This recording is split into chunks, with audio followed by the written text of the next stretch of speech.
Vote کے ساتھ ساتھ ہم آپ کی پرابلمز بھی نہیں گے. اگر آپ ہمیں ووٹ ڈالیں گے آپ کی پرابلمز ہماری پرابلمز ہو جائے گی. اگر آپ ہمیں ایز اے ریپرزینٹیٹو چنیں گے اسکول کا تو ہم اسکول کی ہر پرابلم کو اپنی پرابلم سمجھیں گے اور آپ اسٹوڈنٹس کی ہر پرابلم کو سالو کریں گے. آپ کے ہر سوال کا جواب ہم ضرور دیں گے. آپ کے ہر ڈیسیجن کو ہم سیریسلی لیں گے. جو بھی آپ کی ڈیمانڈز ہوگی ان پر بات کی جائے گی ضروری. جیسے میں وہ کہتا ہوں جو میں کر کے دکھاتا ہوں. میں گوگل سے سرچ مار کے کاپی پہ یہاں نہیں لکھ کے لاتا ہوں. جو میں کر سکتا ہوں وہی میں آپ کے سامنے کہتا ہوں اور میں آپ کی ڈیولپمنٹ کے لیے بہت کچھ کروں گا کیونکہ مجھے اپنے آپ پر بھروسہ ہے اور آپ لوگوں پر بھی جو آپ مجھے ووٹ ڈالیں گے.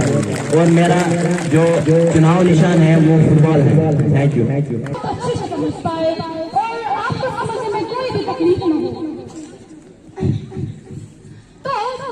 جو کہ ہم جانتے ہیں یہ ہمارا ایک نیا ایکسپیرینس ہے. ہم لوگوں نے بہت سارے کمپٹیشن میں حصہ لیا. فار ایگزامپل اسپیچ کمپٹیشن, نعت کمپٹیشن اور بہت ساری اینکرنگ وغیرہ میں حصہ لیا ہے. لیکن ایک نیا ایکسپیرینس ہے آپ کے لیے بھی اور میرے لیے بھی. اور ہم لوگ اس کو بہت اچھے سے رکھنا چاہیں گے. تو ہم دیکھتے ہیں کہ اگر ہمیں رہنا ہے تو ہمیں لوگوں کو کیا چاہیے.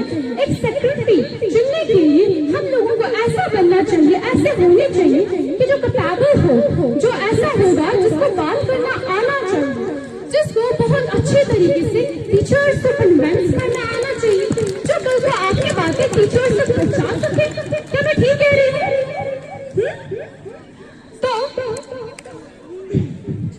ہم لوگوں کی میں نے جو بہت سارے کمپٹیشن میں وغیرہ حصہ لیا ہے اور اس سے میرے بہت سارے اسپیکنگ جو انہوں نے میری کمیونیکیشن اسکلز کو بوسٹ کیا ہے. پر غلط ہے کبھی کبھی ہم لوگوں کو جب انڈیویجول اسٹوڈنٹ ہوتا ہے وہ اپنی بات کو ٹیچر تک اکیلے نہیں کنوینس کر سکتا. وہ کبھی ڈر جاتا ہے اور اگر بات بھی کر لیتا ہے تو پھر اس کو اپنی باتیں اچھے طریقے سے بولنے نہیں آتی ہیں. جیسے کہ آپ سب کو پتا ہے میرا نام سندس بنت شفیق ہے اور پہلے ہی میں نے کل اسپیچ دے دیا ہے اپنا. سب سے پہلے تو میں اپنے فرینڈس کا, کلاس میٹس کا میں تھینک یو کرنا چاہتی ہوں. امت منتہا اور راہرہ کا جنہوں نے اپنا چانس میرے لیے سیکریفائس کیا. اور اب ہم 8 کا پورا گروپ جو ہے وہ بس 8 سے صرف میں آ رہی ہوں ایک کینڈیڈیٹ. میرا سمبل جو ہے وہ بیلنس ہے. بیلنس جو ہے ایک سائن آف جسٹس ہے. بیلنس سے جو ہم دیکھ سکتے ہیں کہ ہم ہر ایک چیز کو بیلنس کریں گے. سیکریٹری ایک ایسی چیز ہے یعنی ہم اگر سیکریٹری بنیں گے اس کا مطلب ہم ایک ذریعہ بنیں گے ایڈمنسٹریشن اور اسٹوڈنٹس کے بیچ میں. اس سے ہم اسٹوڈنٹس کی ڈیمانڈ, اسٹوڈنٹس کے آئیڈیاز اور کنسرن, سجیشن وغیرہ ہم ایڈمنسٹریشن تک پہنچائیں گے. تھینک یو سو مچ. میرا نام حیا بنت احد ہے اور میں 7th میں پڑھتی ہوں. آپ سب جانتے ہیں ہم یہاں پہ کیوں آ رہے ہیں. سمپلی میں پوائنٹ پہ آؤں گی کیونکہ مجھے ٹائم کا خیال بھی رکھنا ہے. سمپلی میں بولوں گی کہ سیکرٹری کس لیے بنایا جاتا ہے. سیکرٹری نہیں ہوتا ہے کہ وہ آپ سب پہ وہ حق چلائے, نہیں میں وہ بن گئی ہوں میرا مانو یہ سب کچھ. وہ ٹیچرز نے ہمیں یہاں پہ اس لیے لایا اور سب سے بڑی یہ بات ہے کہ میں اپنے سارے ٹیچرز کا جنہوں نے مجھے بچپن سے یہاں تک پڑھایا ان سب کا شکریہ کرتی ہوں کہ انہوں نے مجھے اتنا اتنی ایبلٹی دی ہے کہ میں آپ سب کے سامنے بول سکوں. یہ آسان نہیں ہوتا ہے کہ اتنے اسٹوڈنٹس کے سامنے کھڑا ہونا پھر کچھ بولنا. میں فرسٹلی سجاد سر کو اس کا کریڈٹ دیتی ہوں کہ انہوں نے ہمیشہ مجھے اپرچونیٹی دی ہے آپ سب کے سامنے آنے کے لیے. اور فرسٹلی میں آپ سب کے لیے اس لیے سیکرٹری بننا چاہوں گی. مجھے لگتا ہے کہ مجھ میں وہ ایبلٹی ہے کیونکہ میں ڈسپلن میں بھی رہی ہوں بہت ٹائم سے. یہاں تک کہ ایجا سر نے دیکھا, اللہ سر نے, میں اپنی ڈیوٹی نبھا دی اچھے سے اپنی ریسپانسبلٹیز. فرسٹ آف آل آپ سب کی نیڈس جو ہے میں پورے کروں گی. میں اسٹینڈ لوں گی آپ سب کا. اب آپ بولیں گے کون سے نیڈس, مطلب آپ نے مجھے ووٹ ڈالا, آپ کیوں ڈالیں گے. ہر کسی بات کے پیچھے ریزن ہوتا ہے. آپ مجھے ڈالیں گے ووٹ پر کس لیے. فاطمہ بھی ہے, سندس بھی ہے, ان کو ڈالیں گے لیکن کس لیے.